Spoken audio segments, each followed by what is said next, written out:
Boa noite. O meu convidado do falatório desta noite é um homem que eu admiro e cuja amizade prezo. E é também, e isso é que importa, um grande escritor português. Chama-se José Cardoso Pires. Boa noite. Boa noite. José, obrigada por estares aqui. Num ano particularmente feliz, publicaste 2 livros, De Profundis, Valsa Lenta, sobre o qual já falaste, aliás, num falatório, e este Lisboa Livre de Bordo, Vozes, Olhares, Memorações, que acaba de ser lançado internacionalmente em Frankfurt, vai ser lançado agora em Portugal no princípio de novembro, creio, e que já teve as edições internacionais na Alemanha, na Itália, vai ter brevemente na França e teve também em Espanha, salvo erro. Muito bem. Eu peço que mostrem as outras edições, que estão ali numa estante especial, e gostaria de começar por te perguntar porque é que, após tantos anos de silêncio, tu sais com 2 livros no mesmo ano, que em ti é raro, porque depois do Alexandre Alfa, o teu romance, 87, publicaste contos, publicaste crónicas e nada mais. Silêncio. Bom, eu sempre fui um escritor bissexto, não é? De maneira que, além disso, eu escrevo devagar, e não quer dizer que isso para mim seja abonatório, mas escrevo devagar. Mas, entretanto, este ano, o ano passado e um bocado deste ano, tive bastantes dissabores, tive doenças graves, não é? Tive 2 coisas bastante graves. E este livro, por exemplo, este de Lisboa, é um livro que eu já tinha feito há quase 2 anos. E que tinha sido uma encomenda para Lisboa 94, exato, Lisboa exato, Capital da Cultura. Exato. E depois não ficou feito a tempo, não é? E depois trabalhei depois disso, não é? Mas este texto já foi trabalhado depois disso? Sim, foi. E sai agora com o patrocínio, a chancela da própria Expo no 98, ou foi o António Mega Ferreira, foi pegar nisto e resolveu enfiar tudo no pacote? O livro era Dom Quixote, mas a Expo, dado que se tratava de Lisboa e o tipo de enquadramento que eu faço de Lisboa como uma cidade navegante. O livro vai ser lançado precisamente na abertura, creio, do novo decorado Salão do Paço dos Conselhos, depois do incêndio. Sim, na Câmara Municipal, não é? Parece que sim, não faço ideia. Eu não Portanto, sei é uma dupla inauguração. Pois não sei o que é que o editor combinou com... Mas, em todo o caso, este livro, o que é para ti? Isto é a tua geografia de Lisboa. Tu estás a ficar um pouco como escritor de Lisboa. Isto agrada-te, este rótulo? Agrada muito, quer dizer, agrada muito. Aliás, é verdade. O que eu conheço é Lisboa, deste país, não é? E tenho um fascínio muito grande por Lisboa, não é? De resto, a literatura portuguesa, ela ainda hoje está cheia de ruralismo. Repara, as pessoas é que não se percebem, a maior parte dos romances que aparecem, hoje publicados, não tem nada a ver com Lisboa, ou muito pouco. Quando apareceu o neorrealismo, começou a falar de Lisboa, era uma Lisboa provinciana. Ou vista pelo olhar sempre visto provinciano, porque eles eram todos provincianos, vinham todos... Toda a gente... Tem pessoa que só agora é que se nasce em Lisboa, percebe no que isso agia, não é? Tu próprio não nasceste em Lisboa, embora tu não gostes de admitir isso, nasceste por acaso na Beira. Na Beira. Não, eu não gosto que saiba, não. Bem, mas, portanto, isto, digamos, foi um ajuste de contas, não é? Comigo mesmo, para uma cidade que eu fartei de ver e vejo sempre interpretada de maneira um bocado convencional, e eu vejo esta cidade de uma maneira muito diferente. Tu, aliás, nota-se que dás aqui umas alfinetadas naqueles clichês, os lugares comuns da cidade branca, a cidade nostálgica, claro, o Rio é uma nostalgia, sim, a memória. Tu não gostas nada dessa Lisboa? Não é a tua Lisboa? Não. A tua Lisboa está muito viva, aliás. Não, porque quem conhece Lisboa e gosta de Lisboa, tem uma paixão por Lisboa, e tem a experiência que eu tenho e a minha idade, e que viveu Lisboa durante estas dezenas de anos, percebe que isto foi a cidade mais martirizada que houve. Eu lembro que havia uma coisa que ainda hoje, espero que não seja os mesmos, porque aquilo eram fantasmas, que havia um grupo de pessoas que chamavam os Amigos de Lisboa. Aquilo era uma pouca vergonha, quer dizer, a Lisboa deles, o que eles queriam era uma Lisboa de província, o mais aldeã possível, percebe? Só faltava pegar nas meninas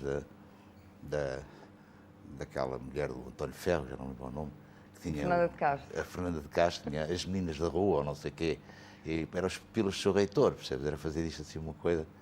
E não, isto é uma cidade que foi martirizada, que resistiu, e hoje está muito mais bonita do que era, não, isso não há dúvida nenhuma. Mas diz-me uma coisa, a Lisboa hoje, que tu vês hoje e pela qual passeias ainda, é a mesma Lisboa? Está tão diferente. Tu ainda encontras os teus lugares nessa Lisboa. Quando tentaste escrever este livro, ainda reencontraste a tua geografia sentimental?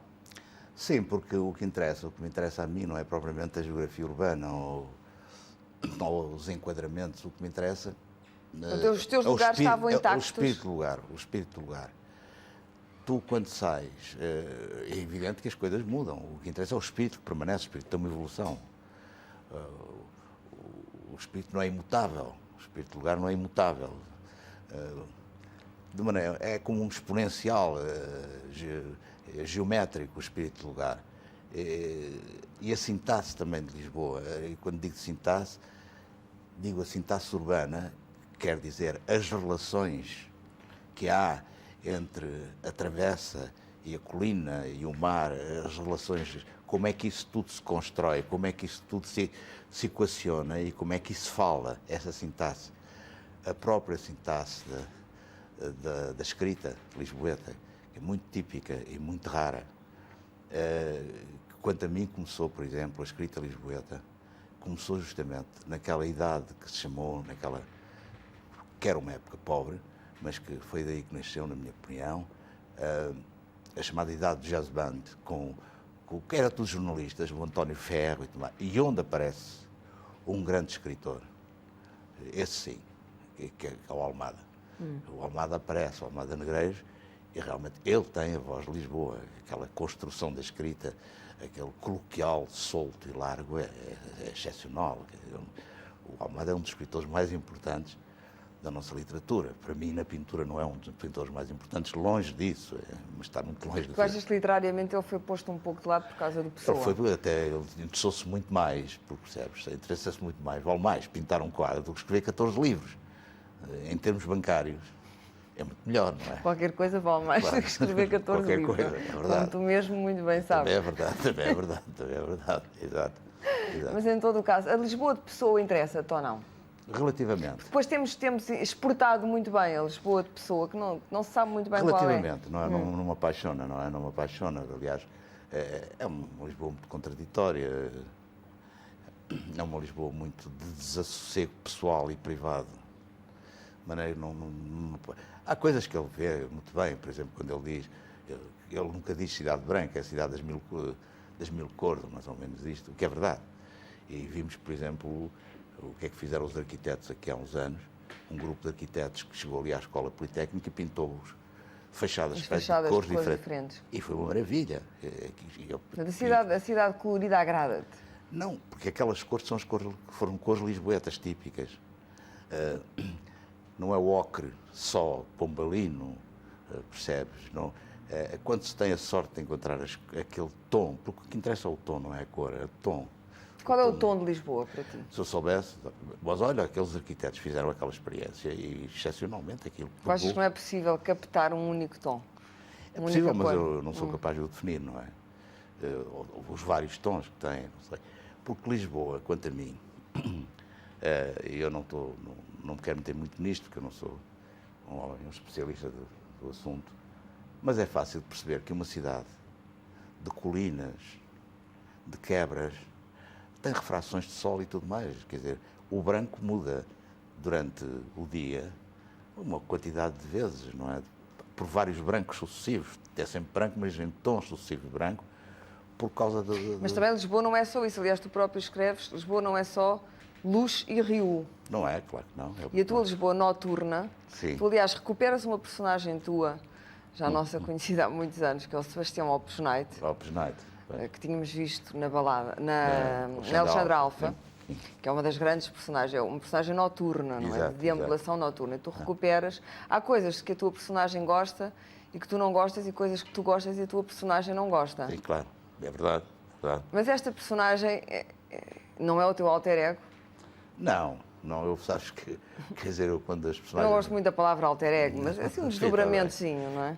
Não, eu tenho... Cheira-te logo a psicanálise quando eu digo alter ego. Fizeste logo uma cara desconfiada. Pois, mas não, quer dizer, eu penso que cada diabo que um escritor inventa tem uma parte dele. Não é só nos anjos. Está Umas ramificações. Uma ramificação. Uma ramificação, ou uma transferência, se tu quiseres. Mas esta Lisboa, por exemplo, uma coisa que ninguém fala, uma das coisas que eu mais admiro em Lisboa, e estou com medo, e peço ao diabo que isso não aconteça, é outra face de Lisboa, que é das coisas mais bonitas que Lisboa tem, que é o Metropolitano de Lisboa. O Metropolitano de Lisboa, para mim, é dos metropolitanos que eu conheço, é pequenino. Gostas do Metropolitano, que é uma paixão que eu não entendo bem. Ninguém anda no Metropolitano de Lisboa, percebes? As pessoas são capazes de andar de Nova Iorque, que é uma coisa de ter medo ao diabo, que é horroroso. Admirável os outros. Mas porquê é que tu gostas tanto de Lisboa? Mas não é já deste agora pintado pelos nossos pintores, já gostavas antes. Pois gostava, porque eu tenho... Aliás, há muito pouca literatura de Lisboa. Há muito pouca boa pintura de Lisboa. Uma grande parte da pintura consagrada sobre Lisboa, quanto a mim, é cenografia. Tu, aliás, tentas recuperar depois, ilustrando este livro com alguma da pintura que tu gostas sobre Lisboa, não é? Incluindo coisas do Abel Manta. Eu tenho, por exemplo, o Fado da Paula Rego, que é uma coisa que poucas pessoas conhecem. Pouca gente sabe, que pouca gente conhece. Que é bem bonito. Pouca gente sabe que existe. É bonito. Sendo a Paula Rego só pode ser perverso, não é? Bom, mas portanto, por exemplo, essa outra face de Lisboa, que é o Metropolitano, que é uma face inesperada, porque raros são os metropolitanos que eu tenha visto, nem que tenham, por exemplo, que sejam tão asseados numa cidade tão suja. É realmente, eu estou com muito medo.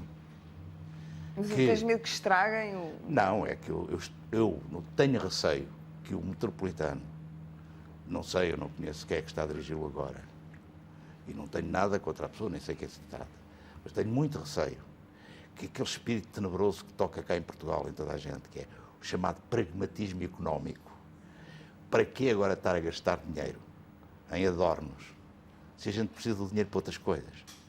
Então vamos acabar com a pintura dentro do Metropolitano. Até agora isso não tem, pelo contrário. E voltamos aos tempos da bela austeridade miserável em que a gente viveu, em que o Metropolitano, coitada da Maria Keila, pintou 4 azulejos e foi o que deixaram. E aquele Metropolitano era uma coisa horrorosa. Era um cano. E eu tenho muito medo que um dia, em nome da austeridade económica, tal pragmatismo, se pegue naquele Metropolitano, que realmente é, como eu digo aí, talvez o Metropolitano de Lisboa não é um comboio cego, porque tu paras numa paragem e estás a ser relacionado imediatamente com o que está por cima de ti. Sempre. Estás no zoo, no Jardim Zoológico. Sete Rios. Tens um Jardim Zoológico pintado num Metropolitano pelo Rezende e tens o Jardim Zoológico lá em cima. Passas pela cidade... Tu andas muito metropolitano? Ando muito. Aliás, deixaste de... Ando muito, ainda deixaste de conduzir automóveis e, deixei, portanto, depois de ter aquela... mais uma razão para andar muito metropolitano. Eu gosto muito de andar metropolitano. Mas, cá gosto muito. Cá em Londres, por exemplo. Agora, outros que eu não posso. Não sofres de claustrofobia nos corredores? Não. Há cidades, por exemplo, Nova Iorque, que ninguém gosta de andar metropolitano. Mas escuta, relativamente, o Metropolitano é um corredor de facto subterrâneo, mas relativamente àquela Lisboa noturna de que eu te perguntava há pouco, e ao Sebastião Opusneito, os teus bares, sim, alguns isso que resistem, o americano, o British, o teu Procópio, evidentemente, que também aparece aqui, e que tu, aliás, brincas com o facto de um bar ter um chafariz à porta que tu achas que é eu acho uma maravilha, não é? Achas um desafio corajoso. Lá dentro de água cá fora, acho ótimo. Esses teus bares, os bares do antigamente, da tua juventude... não, isso desapareceu quase tudo. Desapareceu tudo. Sim, e a vida de bares desapareceu, esse espírito desapareceu. Inclusive os bares mal afamados da tua juventude. Porque havia também uma coisa, quer dizer, o ritmo de vida era diferente. Hoje a vida é muito mais Vivia-se ativa. mais de noite? Vivia-se mais de Sim. uma forma boémia? Eu gostava muito mais da noite em Lisboa do que de dia, não é? A noite de Lisboa era... Ainda é fascinante, eu gosto muito da noite de Lisboa hoje. Tu e os outros escritores, porque havia uma espécie de grupo Sim, ou de tertúlia, não é? sim, sim. Quem era esse grupo? Bom, olha, é isso. Se não estamos aqui a revelar segredos, evidentemente. Não. Foram vários. Eu tenho piada que eu até me dava bastante com pessoas mais velhas que eu, não é?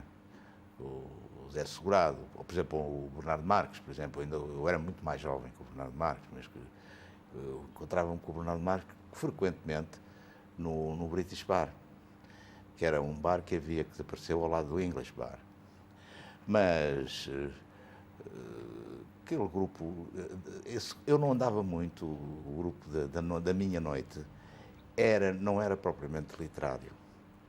Isso fazia isso, mas era quando era muito jovem, com aquele grupo do O'Neill, o Cesarini, o Vespeira, mas isso era outra Grupo coisa. Café Gil. Isso era cafés. Mais que eu fazia uma vida mais de gente pouco literata, percebes? Mais dos copos. Gostava de jogar póquer, por exemplo, e é que fazia assim uma vida um Tu bocado... eras o homem das noitadas. Foi. Portanto, escrevias sempre de noite, ou não? Sim, Uma A maior parte parte era da noite, tua sim. obra foi escrita até à noite, sim. à luz das lâmpadas elétricas, À luz da insónia. à luz da insónia. Foi. Hoje escreves mais de dia. Este livro, por exemplo. Não, hoje escrevo assim, nunca escrevi em Lisboa, não, Tu, aliás, escreves na Caparica desde há uns anos para cá, onde tens uma Sim, casa sim, com uma sim. vista belíssima Pois, sobre o Atlântico. Mas mesmo aí tu escrevias de noite ou de dia? Não, aí escrevia de noite e de dia. Quer dizer, há muito tempo para cá que eu estou a escrever, depois canso-me, deito-me. E tenho essa capacidade, adormeço. Depois levanto-me, dormi 1 hora, 2 horas... Antes vias o nascer do sol porque estavas a deitar-te, agora levantas-te. Exato. Contaste uma vez que na Caparica vês o nascer do sol algumas vezes. É ao contrário, é ao tu contrário, estás a andar sim. com o relógio ao contrário. Mas era produtiva essa tua escrita noturna, não direi dos verdes anos, mas da própria maturidade, dos teus romances? Não sei se era produtiva, porque era a única que eu era capaz de fazer. Percebes? Eu acho que Eu escrever... presumo que tu vinhas da noitada a escrever. Não, isso não. Ah, não? Não. Então partias depois? Não, depois é que... Havia um plano de trabalho Eu nunca nessa escrevi coisa. em cima de... Por isso é que eu nunca fui... Nunca escreveste em cima de... Eu estava a achar que isso não devia ser muito produtivo. Não, é por isso... Atendendo ao teu historial, como é que era? Não. Não era depois, era antes. Sim, não era... Não levavas o trabalho Não é feito. depois, de um modo geral, quer dizer... há um distanciamento muito grande entre a experiência e a escrita, em mim. Eu estou a ver... Eu acho que está tudo ligado, por exemplo, é como ver um filme. Tu vês um bom filme e só viste o filme quando deixaste o cinema. E às vezes são 3 dias depois é que estás a ver o filme. Tu estás a assistir, estás a ter uma experiência. Se tu estás a pensar que vou captar esta experiência porque me interessa, essa experiência está perdida. Se deixas correr, e se ela te vem passado muito tempo, ela já vem depurada ou carregada de novos sinais e já se torna razão Aliás, literária. tu não acreditas em anotar, em fazer anotações, Não. porque achas que aquilo que a memória Exato, não... A memória é o filtro. A memória é Aquilo o que não filtro. fica lá não presta, é isso? Exato, é isso que eu penso. É isso. Os teus livros são escritos sempre sobre aquilo que está dentro da cabeça. Sim. E não sobre aquilo que vais anotando. Incluo estes lugares que tu... Não, isso de Lisboa tu não tem muita citas coisa. e que tu passeias e por onde deambulas, não fizeste uma espécie de plano geral desta cidade? Não fiz, mas tomei muitas notas, porque isso é diferente. Isso é um livro que não... Digamos que isso é um relato de uma cidade que para mim tem um valor sentimental também. E em que eu vivi, quer dizer... Eu não sei se... O que eu pretendia contar com esse livro era muito simples. É que tu só conheces uma cidade, isto é a minha opinião, quando a cidade te interroga. Não é aquilo que é fácil, que é que toda a gente pensa, agora vou viajar, estou a interrogar a cidade. Isso é fácil. A cidade só está em ti quando ela te interroga. Tu olhas e a cidade diz-te: o que é que tu estás aqui a fazer? E tu começas a perceber a tua cumplicidade com a cidade. Tens ou não tens cumplicidade? Mas é porque ela te interroga, ela te diz: tu não estás aqui bem, tu não te sentes bem aqui, tu não te entendes com isto, não é?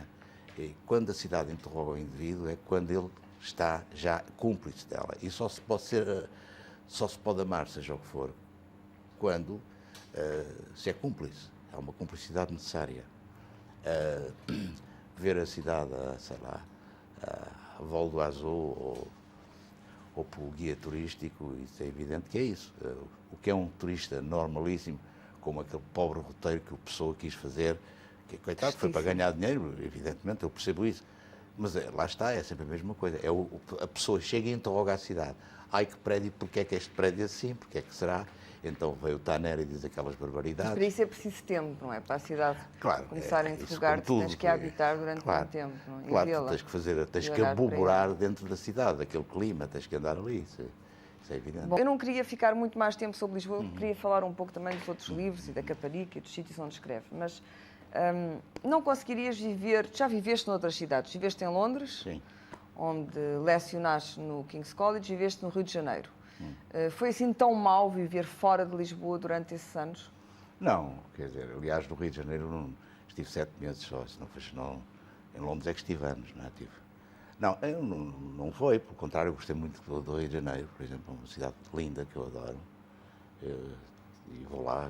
E onde tinhas também a tua tertúlia. E Londres é a cidade. Opus Night, não é? Sim, Londres é uma cidade que eu adoro, eu gosto muito daquilo. Portanto, a separação não foi muito penosa?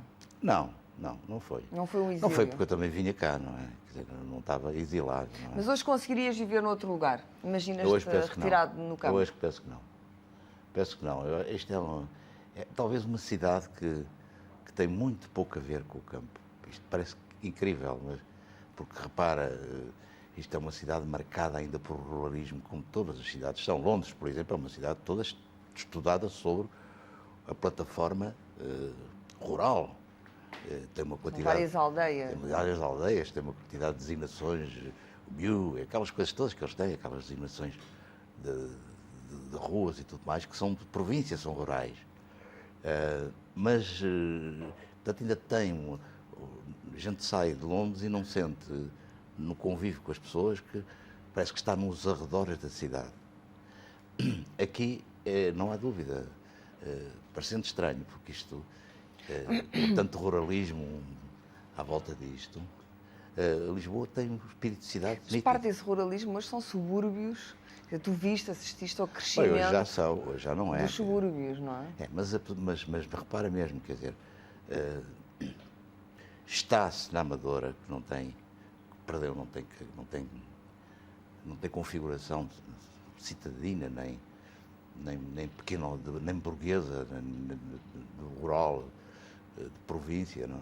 Sai-se daí e entras em Lisboa e sentes uma cidade que tem o gimmick, tem a imitação das grandes cidades cosmopolitas, e isso podia torná-la ridícula, mas ela absorve. Ela fica, quer dizer, se pegas ali em certos bairros, em certos edifícios que há aqui, e tu ficas parvo, o chamado arquitetura pós-moderna. Tu pegas, por exemplo, de uma coisa, para falar e claramente, para o meu gosto pessoal, eu não percebo, não sou arquiteto, não é? Mas tu pegas, por exemplo, naquela coisa que está ali na Marconi, aqui no Campo Grande. No edifício da Marconi. Aquilo parece um bolo de chantilly, que é uma coisa horrorosa. Aquilo nem é de aldeia, nem é de campo, nem é pós-moderno, nem inframoderno, nem antemoderno, não é nada, não é? Uma coisa incrível. Mas tu achas que a cidade absorve aquilo ou rejeita? Há certas coisas que rejeita claramente, outras absorve, não é? Ela tem uma resistência muito grande. Até ao Colombo, já foste ao Colombo? Não fui ainda, não fui.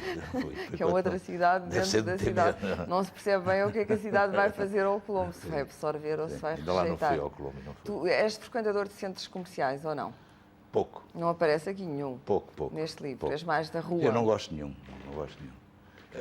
Então olha, por exemplo, há um centro comercial, há vários lá fora que são bonitos, não é? O primeiro que eu vi que gostei foi um chamado Eldorado, em São Paulo, que aliás é de um grupo português. E esse é bonito. Agora aqui não acho, os que eu conheço. Não achas muito ainda não fui ao Colombo. Vais por essas ruas passear de vez em quando ou não? Sim. Por onde é que te levam os teus passeios? de modo geral, o que eu gosto de passear é mais na parte da Baratés, por exemplo. Eu gosto. Aquela zona toda ali de São Paulo, clássica, são zonas Rua da Boa clássicas. Vista, Cais das Colunas. Gosto da Estrela, gosto muito de andar na Estrela, nas ruas da Estrela. Qual é o teu bairro favorito? Não tenho, assim, favorito, não tenho. Há uns que eu detesto, não é? Mas o favorito. Quais é que detestas já agora? Ou pelo menos um? Olha, As Avenidas Novas, por exemplo, estás ali encostado. Isso eu gosto, Avenidas Novas, aquela parte, aquilo que ainda tem um bocadinho, tem lá assim os suspiros da arte nova, assim, uma coisinha pequena e tal, isso eu gosto. Gosto da Lapa, de algumas coisas da Lapa, por exemplo. Agora é evidente, não se pode gostar de uma Avenida Almirante Reis, não se pode gostar de um bairro das Colónias, não se pode gostar, pode-se gostar imenso da Graça, isso é outra coisa. Mas porquê que tu não gostas? Há quem goste. De quê? Da Avenida Almirante Reis? Sim. Quem? Não sei, eu acho, por exemplo, um amigo teu, o António Lobo Antunes, gosta. Eu vi-o da Almirante Reis? Numa entrevista à televisão alemã, acho a dizer que Almirante Reis era bonito? Eu tenho um certo carinho pela Moraes Soares e tal, pelo Chile, aquela zona. Já sabes. Sei lá, quem gosta de unicórnios, não faço ideia. Mas a tua zona da infância não é muito longe daí, o Largo de Arroios. E também não é muito bonita. E a zona de Arroios. Também não é muito bonita. Mas tu gostas, descreves aquilo tudo, sim, os bêbados, o sol, os pombos. Sim, acho piada aquilo. Eu não diria com ternura, porque é mais do que isso, é com amor. Mas aquilo essa descrição que eu faço de Arroios, do Largo de Arroios, qualquer pessoa com o mínimo de gosto chega ao Largo de Arroios e vê que aquilo não tem beleza nenhuma, tem pouca. Portanto, só tem a beleza que tu, escritor, lhe dás. Eu pus ali da minha infância, certas coisas, da experiência que tive naquilo, quer dizer, porque quem vive, que foi nado e criado numa cidade, o que gosta nela é que toda ela está povoada de resquícios dele próprio. Eu passo naquilo, eu vejo, por exemplo, quando eu ia para o Liceu, subia uma rua Aquiles Monte Verde, e ficava parvo, ainda hoje estou, que há um prédio lá, que é da largura da porta. Exatamente. É uma porta onde cabes mal. E, portanto, é um prédio. E eu perguntava, eu olhava para aquilo desde miúdo, e passava ali, olhava, ia para o Liceu e pensava, como é que entra-se, e depois há a escada, depois como é que se vai à janela. Ou aquilo fazia uma... Eu imaginava a topografia de uma casa. E inventava histórias, né? O que é que se passará numa casa para ser assim? Porque é que este indivíduo... Bom, era um bocado de mim que está naquela casa, não é? E aqui há tempos passei lá, eu passo anos sem lá passar, e vi aquilo já vai ser destruída a casa, quer dizer... E depois lembro-me... O progresso. Depois lembrei-me que falei a um amigo meu, que ainda há bocado estivemos a falar nele, e que ele me prometeu, não, vamos lá ver a casa, porque eu queria ver a casa. Agora que está para ser destruída, queria ver qual era a topografia daquilo. Isto é um exemplo, há pedaços de nós na cidade. E é esse jogo de recuperar essa... Aliás, chama-se a isto, vós olhares, memorações. Memorações. Também é um jogo da memória, não é? Sim, é um jogo de memória e é memorar, mas com liberdade, com fantasiar, com eu, por exemplo, descrever este prédio, não é? E acrescentar aquilo que ele me sugere, ou outra realidade que não há. Portanto, era isso que eu... E acrescentar-lhe personagens, porque depois tu inventaste as personagens da tua cidade. Algumas, aqui veio aí, é o Opus Dei, é o único, não é? Continua a ser a personagem determinante. E que ainda há hoje, que ainda existe. Não, o Alexandre Alfa tem mais personagens que andam, tem mais, que andam pela cidade. Sim, sim. Mas a cidade como lugar da tua ficção resistiu bem também ao ataque que um lugar que é um lugar... Eu percebo. Não sei... Podia não ser a mesma, não é? Não. Esta cidade é uma cidade romântica, podemos chamar, não é? Claro. A Lisboa da Alexandre Alfa, aliás tenho aqui o livro, não é. Não é. É uma cidade cruel, que acaba de sair da Revolução do 25 de Abril. É uma cidade complicada e nada romântica, e às vezes é mesmo crua, mais do que cruel. Exato. É estranha, é misteriosa. Sim. Portanto, como fazer coincidir estes dois lugares? Não? Sabes que o Belo tem faces trágicas e de violência. E há também a fealdade é muitas vezes uma forma é uma metáfora da beleza, não é? Mas, por E- exemplo, e- a e aí- violência desta cidade Sim. terá a ver com a ruptura que há nela a partir do momento em que se acaba primeiro o salazarismo, depois o fim do regime e depois a revolução, por exemplo, esse corte, esse rasgão na cidade. São 3 golpes sucessivos, não é? Tem um golpe muito rápido, que é profundamente, que é quando se passou a Revolução, que é aquele cravo perfumado, súbito, que é rápido, e depois tem as respostas a isso tudo, que são violentas, não é? E que tinha que ser, para depois resultar esta cidade que está hoje, quanto a mim, é muito mais bonita do que Lisboa, está mais bonita, apesar de tudo quanto se está a ver aí, das obras e desta corrida para as eleições, apesar disso tudo, Lisboa está mais bonita do que era na minha infância. Como é que era a Lisboa da tua infância? Era triste? Olha, só te digo isto, por exemplo. Os jardins, eu espero que haja quem tenha urbanistas que possam testemunhar isto, porque é verdade. Os jardins estavam feitos de maneira a que um guarda vigiava o jardim todo. E se um moço era encontrado no jardim a beijar uma moça, ia preso. Eu fui uma vez preso com uma moça. Com muito orgulho. Exatamente. E não queres saber o que era, não é? Como era um país onde fumar na rua, a mulher podia ser presa. Como como me contaram que acontecia na Roménia de Ceausescu, naquele tempo. Portanto, O que te repugnava mais do que era a falta de liberdade? A falta total de liberdade. Uma cidade A perfeitamente... tonalidade cinzenta Sim. dominante daquilo tudo. A estupidez, porque a falta de liberdade era estúpida. Não só era cruel e brutal e intencional, e percebia-se por o que é que não havia imaginação, porque era uma ditadura sem imaginação nenhuma. Porque quando vês um ditador dizer estamos em guerra, e diz qual guerra? Estamos em África por uma operação de policiamento. Isto dá vontade de rir. Quais colónias? Chamam-se províncias ultramarinas.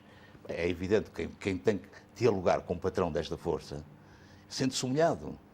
O que mais humilhava no meu passado todo, desta Lisboa, era o primarismo daquilo tudo. A Câmara Municipal, esfiada por militares como o França Borges, que era um homem delicioso ouvir os discursos dele, que fazia as pessoas que iam a rir, porque era um analfabeto militante. Ou o Salvação Barreto, outro militar. Era uma coisa horrorosa.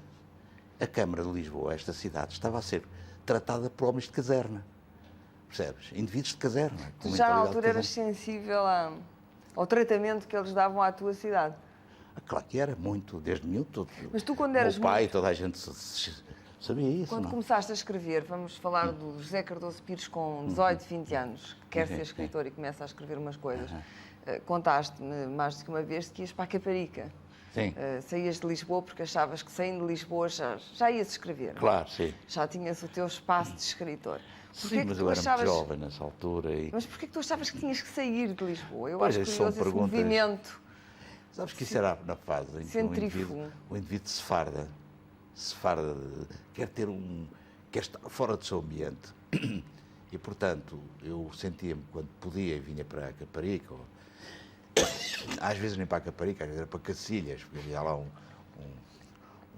restaurante barato e que eu almoçava. Mas com vista sobre a cidade, não é? Pois, claro, eu sentia-me muito bem ali, porque já estava fora do ambiente, portanto estava deslocado e tinha, digamos que, a perspectiva diferente sobre a realidade, sobre essas coisas. Isso era uma coisa de juventude. Mas que tu mantiveste porque tu acabaste por fazer da Caparica a casa da escrita, o sítio onde tu escreves, a partir da balada. Pois, mas isso foi porque... Mas a partir do princípio dos anos 80 tu mudas... Primeiro porque eu precisava... Lisboa é difícil a pessoa... Como tu sabes, Lisboa é difícil a pessoa estar em casa, sozinho, a trabalhar, não é? E eu gosto de solidão.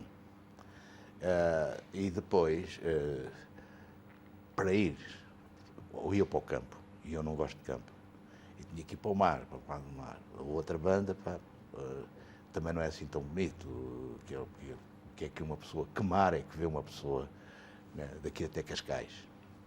Ou que Cascais, que em tempos foi bonita, Cascais é que há, tirando a Rua da Saudade. se não tirares, se tirares a Rua da Saudade, aquilo não me interessa nada. Cascais a mim não me interessa nada. Viver em Cascais apenas porque sabe que o mar está a 3 km ou 300 metros e que andam por lá motoretas por todo lado também não vale a pena. Mar, então tens que ir lá mais para o sul. E aquilo, Caparica... Tens que atravessar o rio.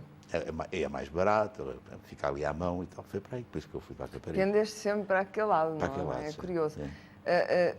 Entre estes dois lugares, onde é que produziste mais coisas? Na Caparica? Não foi na Casa de Lisboa? Na Caparica. De onde uma boa parte da tua vida foi passada fora de Lisboa a escrever na Caparica. Sim. O que é uma ironia. Não, mas sabes que eu escrevo... Fora de Lisboa, enfim, relativamente. Sim, mas fora de Lisboa, sim, mas quer dizer, mas eu não escrevo, eu não escrevo muito, não levo muito tempo não a és escrever. um produtor fácil de Sim, romances, não sou uma isso é pessoa verdade. que... Sobretudo romances. Escreveste poucos e alguns deles há largos anos de intervalo entre um romance e outro, mas sobretudo entre os dois determinantes, o Alexandra Alfa e a Balada da Praia dos Cães, há alguns anos, e a própria balada levou-te, creio, 14 anos não a escrever, mas 14 anos a meter cá fora. Eu faço versões sucessivas. Faz-te um Flaubertiano. Não, isso não quer dizer... Pois, tomara eu, não é? Não, mas eu faço versões repetidas, não é? Por exemplo, este livro que estou a escrever vai na segunda versão, não é? E tu estás, este livro que estás a escrever é o romance que estava interrompido? Sim. E que tu regressaste agora depois de teres feito estes dois este ano. Mas que fiz sempre. Sabes que eu nunca dei um livro meu. Não, dei um. Foi esse livro último, o De Profundis. Mas eu nunca dou um livro meu a ler a alguém. Nunca. Eu escrevo e largo. E depois fico à espera de passar um tempo. E depois releio. E como nunca me parece que aquilo esteja bem, tenho que fazer novamente.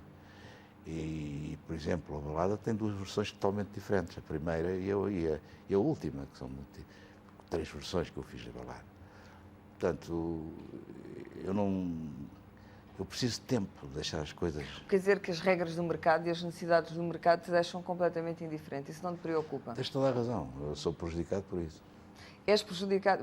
também és prejudicado, pelo facto de também não te autopromoveres com a eficácia que se esperaria hoje, no final do século, de um escritor, não é? Enfim, um escritor hoje tem que ser mais autopromovido do que aquilo que...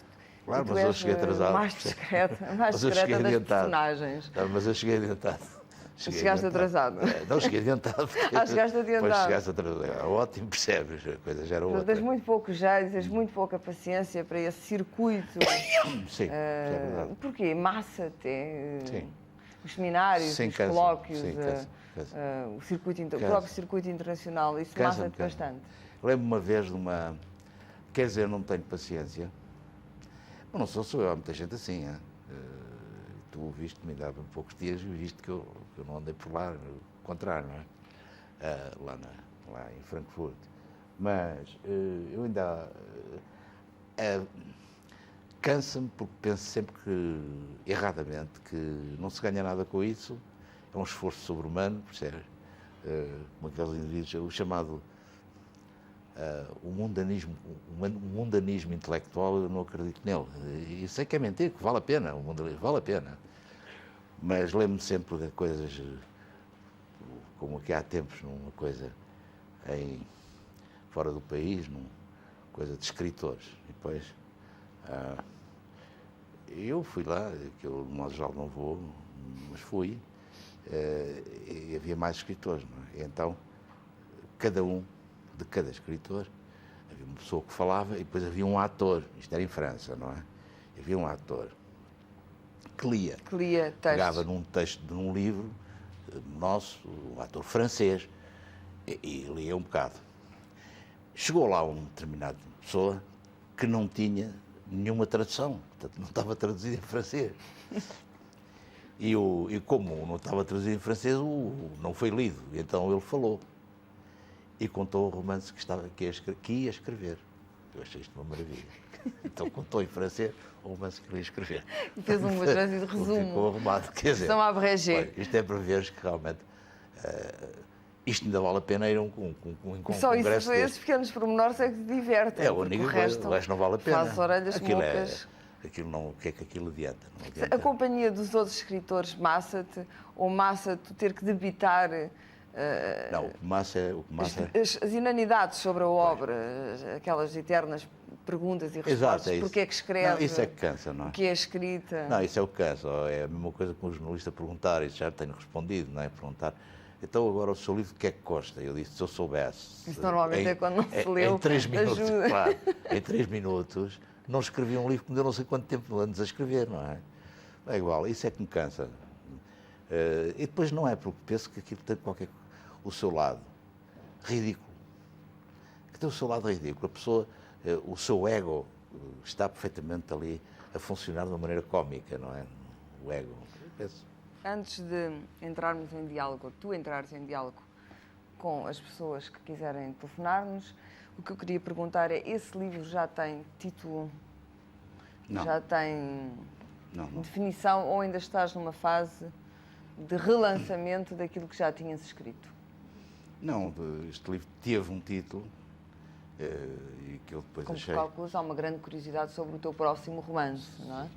Não, mas este tipo teve um título que realmente é muito infeliz, então agora que ele levou outra volta não se adapta a nada. E, de modo geral, os títulos para mim vêm sempre depois, muito depois. Pões os títulos no fim, quando Sim, já do modo acabaste. geral, sim, do modo geral. E depois o que é que fazes? Não voltas a ler nada quando entregas ao teu editor? Ou relês e ainda queres emendar Não, quando ele já pois, está à venda nas livrarias? Nas provas, não. Nas provas eu emendo muito. E depois canso-me e largo. Tu és Depois nunca mais conhecido leio. pelo teu método meticuloso e miudinho e pelas emendas e as reemendas. Depois largo, depois nunca mais Tirar-te penso o nisso. manuscrito das mãos não deve ser muito fácil. É. E depois nunca mais pego nisso. Eu nunca mais li esses livros todos, nunca mais. Nunca mais voltas? Nunca mais leio. E não sentes sequer curiosidade de ver como é que te Não. comportavas há uns anos atrás? Não, nunca, não. Talvez Isso tenha é medo. por medo ou por Talvez tenha medo, não excesso sei. de confiança? Não é excesso de confiança, é cansaço. Cansaço. Deu muito trabalho, cansei. Bom, vamos ouvir a nossa primeira espectadora, Lídia Fonseca, professora que nos está a falar de Évora. Boa noite. Boa noite. Olha, eu queria cumprimentar para já o José Cardoso Pires e a Clara, obviamente. E a minha pergunta é a seguinte. Para além dos códigos estilísticos e estéticos indiscutíveis, naturalmente, gostava de perguntar ao José Cardoso Pires se o universo narrativo de Delfim permanece atual, de interesse para os jovens, sobretudo, uma vez que eu sou professora, ou, por outro lado, o acha datado e, portanto, mais como um documento sociológico. Muito obrigada. Não sei se ouviste bem a pergunta. Mais ou menos.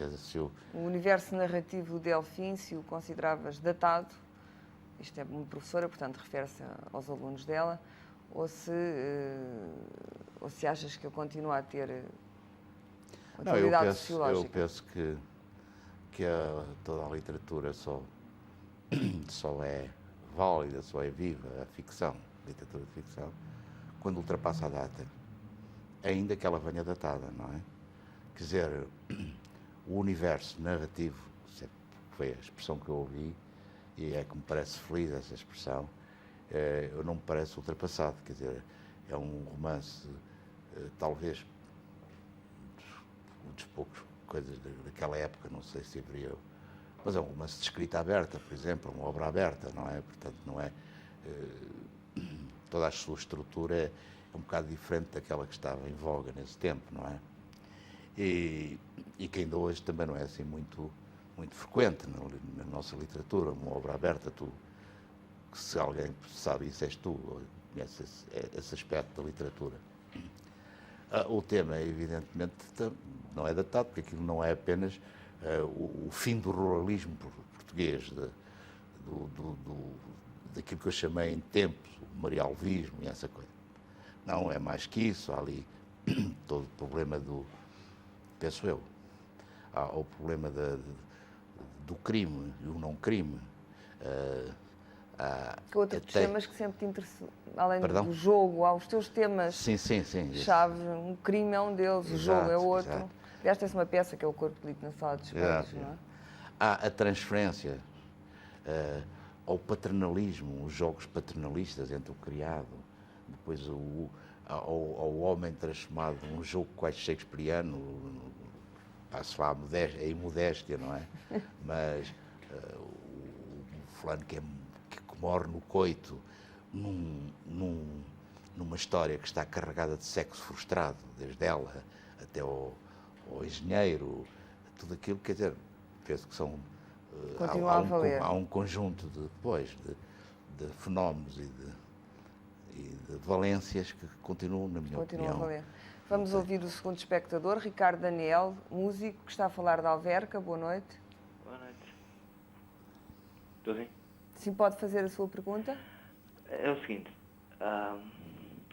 eu nunca ouvi nada seu, nunca li, sinceramente, nem sequer o conhecia.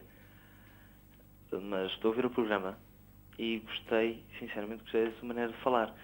A única pergunta que eu tenho para si, vou tentar ser breve, eu não gostava de saber a maneira como escreve, a base que usa, se é a sua mente, se é o que vê, o que ouve e o que absorve mesmo, ou se é só a sua maneira própria de ver as coisas, o que transmite na escrita. A pergunta base é essa, não é? Se o que transmite na escrita é precisamente a base do que vê nas coisas, do que vê, como disse em Lisboa, do que anota ou não nota, ou se é uma maneira global ou se é a sua maneira de ver as coisas. Muito obrigada.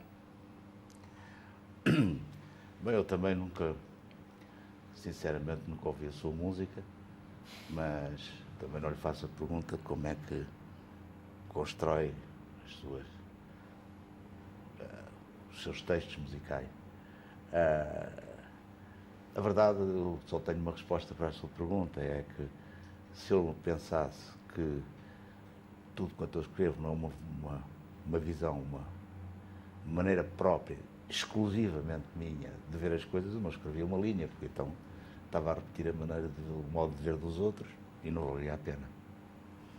Dos géneros todos, e tu já fizeste ensaio, ficção, não fizeste poesia, eu não conheço poesia Nunca tua. fiz. Versos não constam, mas tudo o resto, e há o célebre ensaio, pode ser considerado como tal, a Cartilha do Marialva. Sim, sim. O que é que te deu mais prazer, mais gozo de escrever? Ou que tiveste mais dificuldade por ser mais difícil? O romance continua a ser o género maior, mais difícil. mais complicado de tudo. Sim, mais difícil. É sempre o romance. É sempre o mais difícil. Sim. Portanto, o resto sai-te mais... Enfim, a crónica, mesmo as crónicas, também não tens muitas. O conto, por exemplo, é uma coisa é um género que também que é muito trabalhoso para mim. É muito também trabalhado, mas muito. os teus contos são muito trabalhados, são Sim. muito Pois. concisos, não é? Pois. Bom, vamos ouvir o António Carlos de Sousa, que é publicitário, que nos está a falar do Porto. Boa noite. Boa noite. Eu queria fazer uma pergunta ao José Cardoso Pires, que conheço, que já foi apresentado, e que conheço desde 1950 e qualquer coisa. E é espantosa a coincidência, com o livro dele, Contos de Amor, editado pelas Três Abelhas em 1952, entre as mãos. Eu quis obter um segundo exemplar, mas disseram que os Contos de Amor tinham sido apreendidos pela polícia. Isto é verdade, José Cardoso Pires?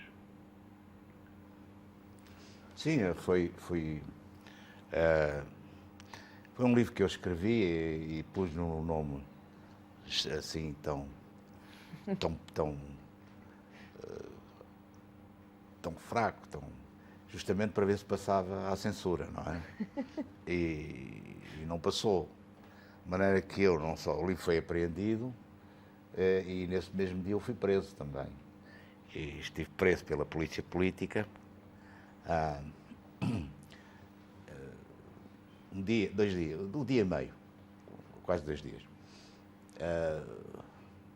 Pronto, depois disso a censura chamou-me lá e vinha-me fazer a proposta para eu fazer umas emendas, não é? Era um coronel, os coronéis são sempre bons. O que é que os tinha chocado particularmente nos Contos de Amor? Bom, havia tudo, por exemplo, o livro começa logo com uma história que diz assim, para veres a que ponto era a censura. Era o sexo? Isso era uma delas. Depois também era pelo lado político e tal, também o lado da liberdade, que eu não tinha. O major chamava-se David dos Santos, era o diretor da censura, era um major. Depois via saber que era um homem tenebroso, que em África tinha feito coisas terríveis com os pretos e diabo 4. Bom, então ele paternalmente queria-me ajudar a eu ter o livro de café, então ajudava-me a escrever. E uma das coisas que ele cortou logo, que eles cortaram, a primeira coisa era isto. Quando começava assim, estava nu e não sei o quê, nu, cortado. Enfim, palavra de isto era espantoso, não é? E é claro que eu não fiz nenhuma emenda, mas isso também prova a minha ingenuidade, que eu pensei que com aquele título, assim um título tão real, tão baixo, que espantava que a coisa passava, não é? Não passou. Claro. Portanto, presumo que não reeditaste. Claro que não, nunca mais. Nunca me deixaste ainda ficar. bem, porque o livro só tinha 1 ou 2 contos com interesse, o resto daquilo também não era. Foi o meu primeiro livro, o meu segundo livro, não era nada de especial. Vamos ouvir o Nuno Gameiro, estudante, que nos está a falar de Lisboa. Boa noite. Boa noite. Eu gostava de perguntar ao José Cardoso Pires, eu só li um romance dele, que foi o Alexandre Alfa, e acho que se falou aí muito do caráter lisboeta do José Cardoso Pires. Mas eu nesse romance achei que o José Cardoso Pires até é uma pessoa bastante internacionalista. E se ultrapassa a data, como foi dito há bocado na resposta a uma pergunta do ouvinte anterior, também ultrapassa a nação. Isto é uma primeira questão. Uma segunda questão seria, eu sou um escritor amador e se calhar já escrevo mesmo assim há algum tempo e estou com umas certas dúvidas e se calhar precisava de um conselho de uma pessoa mais experiente, porque estou naquela dúvida de continuar a escrever, não continuar a escrever. Isto é uma pergunta mais egoísta. Enfim, boa noite, obrigado. Boa noite. Quanto ao caráter internacionalista deste romance em particular, que o espectador se referiu, achas que sim? É um problema que eu não ponho de ser internacionalista ou deixar de ser, não é? Íamos parar àquela velha questão que só se é universal, quanto mais nacional se é, isso não me parece. Quanto a outro aspecto de se vale a pena escrever ou não. Disso se encarregam as tuas traduções. Disso se encarregam as tuas traduções. Pois é, os tradutores é que sabem isso, não é? Quanto ao aspecto de se vale a pena escrever, se vale a pena... eu acho que isso não há resposta possível. A pessoa... isto é fechar os olhos e atirar-se. Eu, quando comecei a ser profissional, acho que fui um dos primeiros escritores... Não, o primeiro foi o Ferreira de Castro e outros, mas da minha foste geração... sempre, a partir de certa altura, és exclusivamente escritor. Isso tem sido... É um caso de resistência extraordinário neste país. A partir de 70. A partir de 70. 71. Não é nada fácil. Joguei cartão, tirei-me, não é? Eu penso que isto é fechar os olhos. Eu comparo muito escrever um livro àquela coisa que é o indivíduo com os halteres. O fulano vai ao circo, não é? Pega o halteres, concentra-se, está a escrever o livro todo na cabeça dele, ali. Okay? E depois faz assim. E se a coisa é muito boa, a gente pasma-se com que facilidade este indivíduo fez isto. Se ele é um grande campeão, a gente não o vê, não vê pegar naquilo. Tu achas que o esforço não deve ser visível? Por isso é que eu digo que o grande escritor é aquele indivíduo de quem não se diz que tem um grande estilo. O estilo é tão bom que não se nota, que não constitui peso. Depois é que se percebe. É por isso que certos escritores americanos, sobretudo daquela geração do Fitzgerald e tudo mais, aquilo que tu admiras, aliás. Que eu admiro muito, mas quer dizer, porque aquilo é feito assim.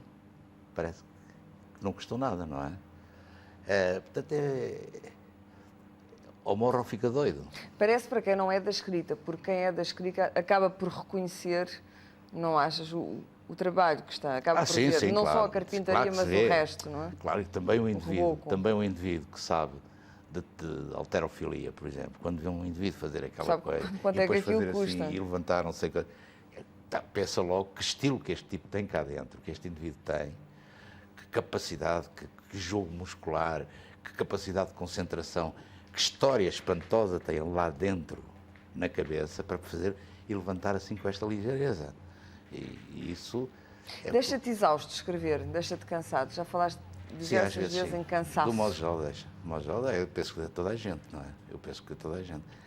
Somente, quer dizer, se tu estás embalada, estás embalado, tu cansas muito menos. E estás por ti, ao fim de hora, eu sou capaz de estar muitas horas a trabalhar. E ficas parvo. Isto não tem, é por isso que eu, quando um indivíduo escreve, porque é jornalista, por exemplo, é muito mais difícil porque está cheio de pressões. Ele tem o tempo em cima dele todo. E achas que a escrita, por exemplo, de um romance é compatível, no teu caso não foi como se viu, com a escrita de outras coisas? Por exemplo, deixaste de escrever as tuas crónicas porque voltaste ao teu romance. Sim. Quer dizer que não consegues ter vários canais abertos Pois, ao mesmo não, tempo. eu nunca, mas isso é um defeito meu. Eu sempre tive isso, não é? Como um tipo que escreve muito devagar e que é lento e que trabalha, enfim,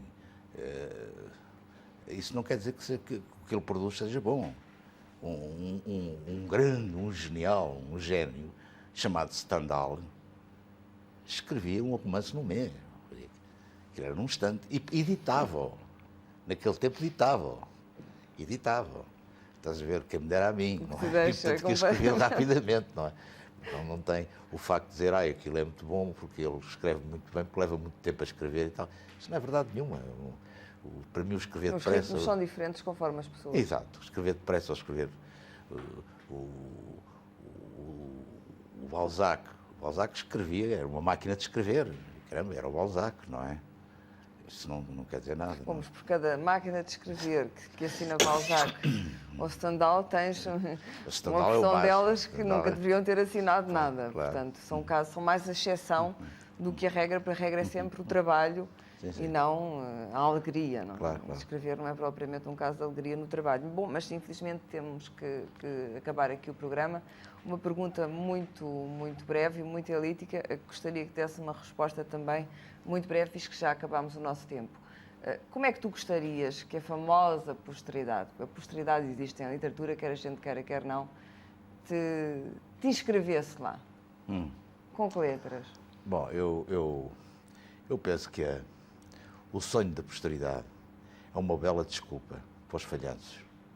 Se um indivíduo não ganha o Nobel, diz que não ganha o Nobel, mas está a escrever para a posteridade, porque as bestas que dão o prémio do Nobel ainda não se lembraram dele. Estou a dizer isto, eu podia dizer isso, por exemplo, não é? Eu penso que a posteridade, essa coisa de escrever para a posteridade, é uma escusa, é uma desculpa.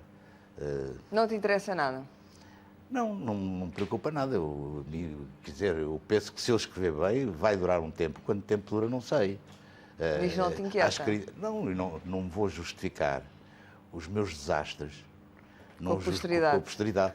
Pois agora ninguém me liga, mas daqui a um tempo eu serei um gênio, não é? Zoilo extremei, posteridade és minha, não é? Sim, Nicola, claro. Aí está. Precisamente. Aí está. Bom, e foi uma conversa com o José Cardoso Pires, e não se esqueça, voltamos para a semana. Boa noite.